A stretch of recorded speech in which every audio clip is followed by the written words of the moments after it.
There is evidence of Christianity in the British Isles as early as the late 2nd century. For the next 1,000 years, missionaries and teachers translated bits and pieces of the Bible into the language of the people for teaching purposes. But there was no concerted effort to translate the whole Bible. Latin was the language of the Church, and the few whole Bibles that did exist were handwritten in Latin and would have been inaccessible to the average person, even if he could read. John Wycliffe was the first person to oversee a translation of the entire Bible into English. Wycliffe was educated at Oxford and became a lecturer there. A scholar as well as a pastor, he saw the need for people to be able to read the Bible in their own language. He also spoke out against corruption in the Church, drew the ire of Rome, and was forced from his post. His Middle English translation was of the Latin Vulgate, the official Bible of the Church. After Wycliffe's death, some of his associates revised the translation and were condemned by the Church and burned at the stake for their efforts. At the Council of Constance, Jan Hus, one of Wycliffe's followers, was condemned as a heretic and martyred. Wycliffe was also condemned posthumously, and his bones were exhumed and burned. During the next 100 years, the English Bible saw tremendous advances, as scholars gained access to Hebrew and Greek versions of the Bible and the Protestant Reformation began. The printing press became commercially available. Protestant scholars saw the benefit of working from the original languages instead of Latin. William Tyndale, spurred by the Reformation, translated the New Testament from Greek manuscripts and began work on the Old Testament from Hebrew. This effort was radical enough, but Tyndale also included marginal notes that were often very critical of church practices. Eventually, Tyndale was condemned and burned at the stake. His last words were, "Lord, open the King of England's eyes." Miles Coverdale was a reformer who had to flee England when Henry VIII was still sympathetic to the Roman Catholic Church. In exile, Coverdale continued the work of Tyndale by revising his existing work and finishing the Old Testament. Henry VIII soon broke from the Catholic Church for personal and political reasons and declared himself to be head of the Church of England. Coverdale finished his translation work and dedicated it to the king. The dedication, as well as the idea that an English translation of the Bible would help to permanently separate the Church of England from the power of Rome, seems to have been an answer to William Tyndale's prayer at the stake, and Henry VIII embraced the idea. John Rogers also translated the Bible into English. He was an associate of Tyndale who, like Coverdale, used Tyndale's work as the basis for his translation. Both the Coverdale Bible and the Matthew Bible were well received in England and officially made legal. In 1534, Miles Coverdale was asked to supervise a new, formally sanctioned translation of the Bible to be placed in every church in England. It became known as the Great Bible because of its large size. Toward the end of Henry's reign, there was a strong reaction against the Reformation, and Coverdale's and Tyndale's translations were forbidden and burned. However, the Great Bible was still available in churches. When Henry's son Edward came to the throne, this trend was reversed. Tyndale's and Coverdale's Bibles were reprinted, and several other translations of minor significance became available, as well. Upon Edward's death, his sister Mary I ascended to the throne and reversed her brother's policies. She executed several people associated with English Bible translations, including John Rogers. Coverdale escaped by fleeing to Europe. However, the Great Bible was left in the churches. Many English reformers and Bible scholars found a home in Geneva, the city of John Calvin. There, they produced another English translation, the Geneva Bible, which contained explanatory notes that promoted Calvinism. This was the Bible that the Pilgrims brought with them to the New World. When Mary died, her sister Elizabeth I came to power and reversed her sister's anti-Protestant policies. The Geneva Bible became popular, and, although scholars recognized it as a superior translation, it was never officially sanctioned because of its marginal notes. Elizabeth called for a new official translation without controversial notes. The Archbishop of Canterbury was to oversee a revision of the Great Bible, with other bishops contributing.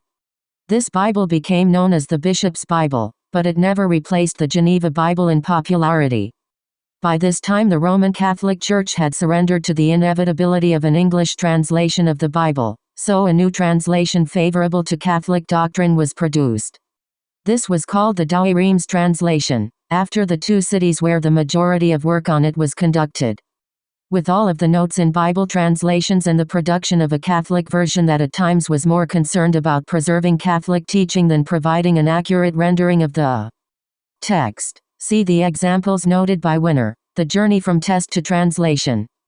The Origin and Development of the Bible, Baker, 2004, page 305. There arose a need for a Bible translation that would be universally recognized in the English-speaking world for its scholarship, accuracy, literary beauty, and readability without partisan explanatory notes. This translation was sanctioned by King James I, who ascended to the throne of England after Elizabeth's death. King James appointed about 50 leading scholars, both Anglican and Puritan, to produce the new translation. Translators used the best available Hebrew and Greek manuscripts and considered previous translations, as well. They worked in small teams to produce translations of smaller portions, and then their work was scrutinized by other teams. The result was the authorized version of 1611, known today as the King James Version. This was the Bible of the English-speaking world for the next 250 years and is still very popular today. The King James Version has undergone several updates and revisions throughout the years.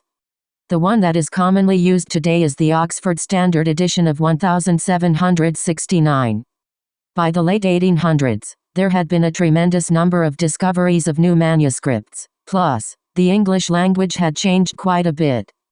Over the next 150 years, there have been a tremendous number of new translations or revisions of older ones that have attempted to incorporate the latest biblical scholarship while updating the language to make the Bible more accessible. Some of the major ones are discussed below. The Revised Version was a revision of the Authorized Version completed by English and American scholars. However, it never replaced the Authorized Version. From this work, the American scholars who worked on the Revised Version published the American Standard Version of 1901, in American rather than British English. It was considered to be an excellent translation and was well received, but it still did not replace the King James Version in popularity. The Revised Standard Version was a revision of the American Standard Version. It eventually included the Apocrypha in an attempt to make it acceptable to Catholics as well as Protestants. However, it was largely rejected by evangelical Protestants because of what many felt were the liberal theological tendencies of its translators and the fact that the National Council of Churches held the copyright. In 1971, the Lockman Foundation released the New American Standard Bible, an update of the American Standard Version of 1901. For several decades it was the favorite of Bible students. By this time, there had developed a division among scholars, some preferring what is called the eclectic text of the New Testament, which considered all of the recent discoveries of biblical manuscripts and attempted to weigh and prioritize them, and those who preferred the received text or the Textus Receptus, which represents the majority of the manuscript evidence and was largely the basis for the King James Version. The modern versions mentioned above are all based on the eclectic text. In 1979 and 1982, the New King James Version was released as an attempt to update the language of the KJV while still basing the translation on the received text.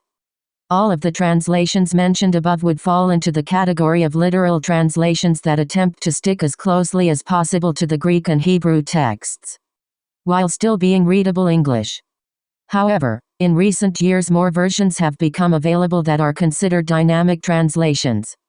The primary goal of these translations is to make the Bible understandable and readable in English, even if the wording and literary structures of the original languages have to be abandoned. In addition to translations done by teams of scholars, there are paraphrases or translations done by single authors. The most well-known paraphrases are the Living Bible by Kenneth Taylor and the Message by Eugene Peterson. The Good News Bible, also known as today's English version, was released in 1966 and 1976. The goal of this new translation was to be simple and readable and avoid technical terms. The GNB was made available at low cost in inexpensive paperback editions, and it became very popular. Its strength is its simplicity, which is also a weakness, as some difficult concepts in Scripture can be minimized when the goal of the translation is simplicity. The New International Version was released in 1978 to fill a need for a dynamic, Accurate English Translation. It was sponsored in part by the National Association of Evangelicals and the International Bible Society. This version quickly became popular and remains so to this day. In 1996, the New Living Translation was released. The NLT was a serious translation, the work of over about 90 scholars, but sanctioned by Kenneth Taylor, who wrote the Living Bible Paraphrase. The goal was to keep the readability and clarity of Taylor's original work but to be an all-new translation based on the Greek and Hebrew. It became popular at first but has never rivaled the NIV as the dynamic translation of choice. The English Standard Version was released in 2001 as an essentially literal translation that attempts to be highly readable. It has become a favorite with Bible readers who want a translation more literal than the NIV and more readable than the NASB. Most of the versions mentioned so far have gone through numerous revisions and updates to correct minor errors and to update the language. The New English Translation or NET Bible is an internet-based translation with numerous translational notes and the capacity to be updated continually. Every serious Bible translation is a human work that can be improved upon and is, at the same time, the authoritative Word of God. Today, English readers have more options than ever when it comes to Bible translations, and almost all of them are available online at no cost. For those who cannot read the original languages, we suggest reading several translations side by side to get a better understanding of the text. In certain places, the translations may differ in meaning, and these are places that deserve further study.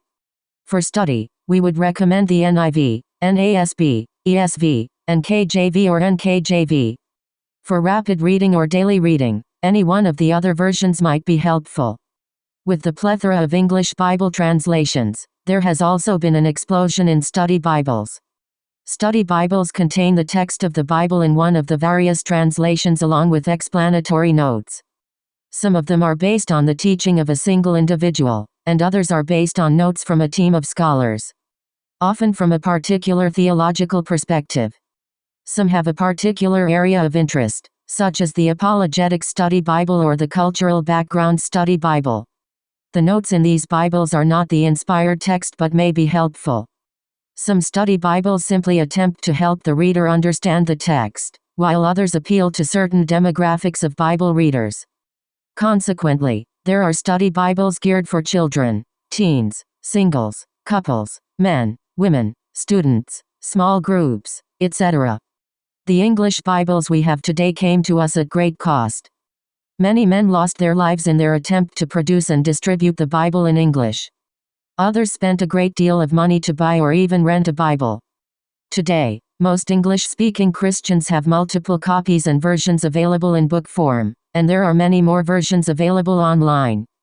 Is it possible that we have come to take the English Bible for granted?